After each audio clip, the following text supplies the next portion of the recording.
So what is up guys, so dito tayo sa ating ginagawa ngayon guys, so pasok tayo. So yun na yung ginawa namin guys ng isang araw, no. So yun na, naglagay na tayo ng flooring ng ating loft bed. So loft bed yung ating ginagawa ngayon guys, no. So bali magiging dalawa to. Yan, dito magpa-partition dito, tapos dito yung stair. Yan, dyan ang stair. Kabilaan, partition dito. So yun doon na side, yung girls dito naman yun sa boys. Yung taas pala natin guys dito is 2.2. Ayan, para maaliwalas daw dito sa baba. Sa taas ay medyo okay naman.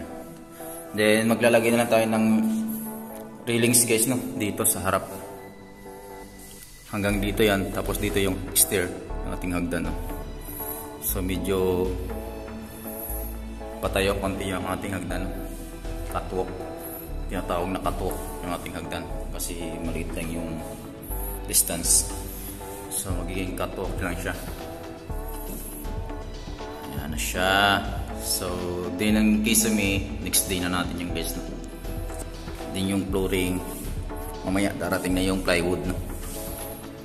Then dito is gypsum yung ating kisame. Oh yeah, so ilagay mo natin yan guys. Let's go. Doon din sa kabila.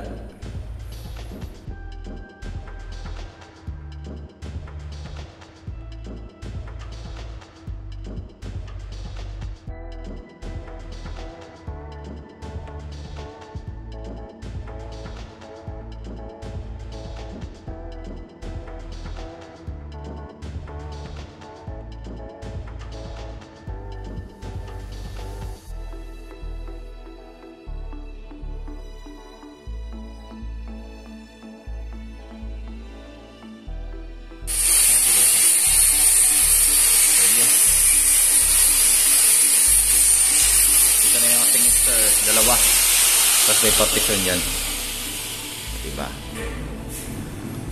Yari na natin yung living space.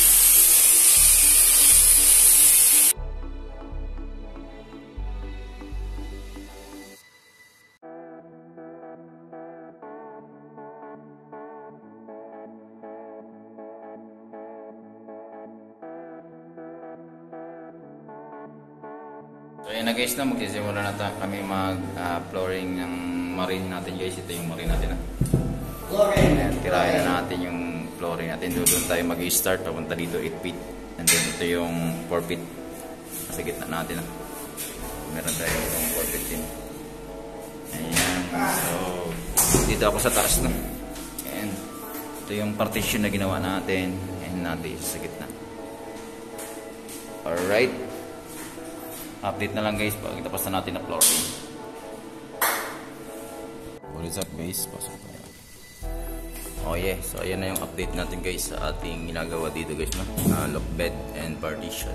So baliin natin ito sa dalawa partition. Dinalawa tayo dito yung isa sa girls, dito naman sa boys, So ayan na yung ating mock-up na stair, yung hagdan natin na yan. So bali stair to yung gagamitin dito na flooring, hindi dito is board lang na marine yung ating riser. Then tapos na natin na flooring, and then dito mag-electrical, and then yung riser ay yung rock wall yung lalagay natin dyan, Ayan. Then ayan na yung ating railings, And then namasidyan na rin natin. Sabi na para walang gitla. And then yung natatabunan na natin ng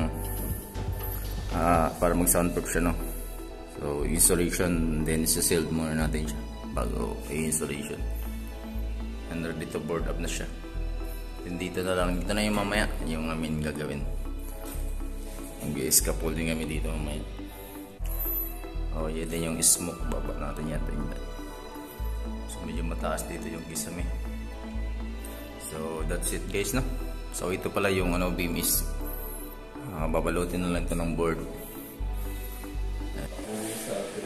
What is up guys? So bali update tayo dito sa ginawa nating loft bed guys, So ito na yung update. So nung time na in-install tong open closet dito, no? Or yan yung bed. Wala ako kaya hindi ko na sagat sa ating camera, no? So ito yung ginawa natin dito, yung sa akin pala yung stair, no? So bali ayan, natural finish na ng Hudson. Hudson yung ginamit guys, no? Hudson.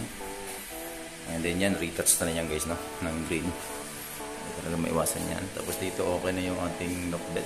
Tapos yung pader, green na green. Green na light na green. And then dito naman guys, ayan, so yung ating malupit na pinto. Ayan. Shout out Galb, shout out. Tapos doon okay na. Ayan. Dito ganun din dito. Wala ako dito ng tinira to. Tapos ito yung poste guys, no? Ayan, natatanda nyo. Dito pinagay yung switch. So yeah. Ayan na. Yung linis na lang retouch. At sa taas. Kisame natin dito. Wala na yung mga sanitary guys, no? Okay. So yun lang guys, update natin. Ayan, thank you for watching. Ito na lang yung gagawin nila. Ayan, mag-review and re-retouch. So that's all yung ating lock bed. Ayan, design. Oh yeah.